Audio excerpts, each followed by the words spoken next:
Hello po mga ka-adventure. Magandang araw sa inyo lahat. Kasama ko ngayon si Lakan. At kilala po siya sa Arnis. Try po natin magpaturo sa kanya para matuto tayo mag-self-defense. Di pa po natatakot na mag-Arnis kasi mahirap daw. Pero padadaliin ni Lakan. Sige na, Lakan. Ano po ba ang lesson natin? Magandang gabi po. Magandang gabi po sa inyo lahat. Ang ile-lesson lang po natin ngayon ay ang simpleng disarming, no? Isang napakasimpleng disarming na para bang kahit sino pwedeng magawa. Babae, kahit bata, lalo na sa panahon ng mga panahon ngayon, medyo hindi natin masabi ang panahon. Bigla na lang may mga hold up sa'yo sa labas o kaya may mga hampas. Medyo iba na kaisipan ng mga tao ngayon eh. So, ganito lang. Tatlo lang siya. Tatlong step ko. Yung isa, siyempre, susungo ka muna. Relax.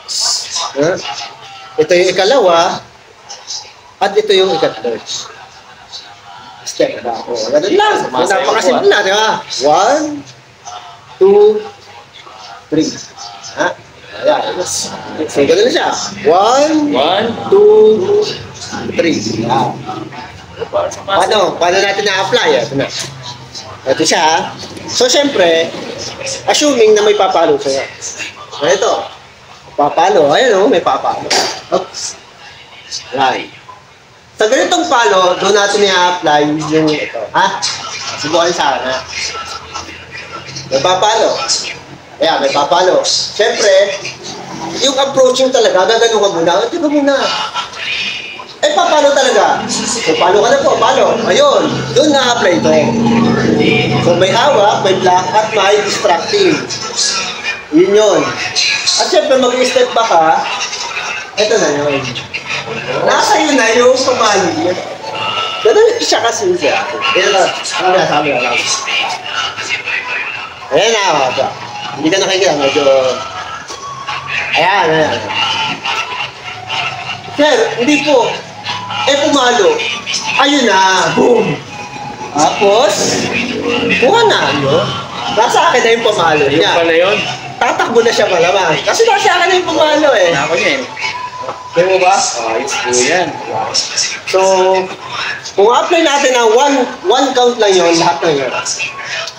Kunwari mga hold up ka. At ang pera mo? Wala po. Wala pera. Boom.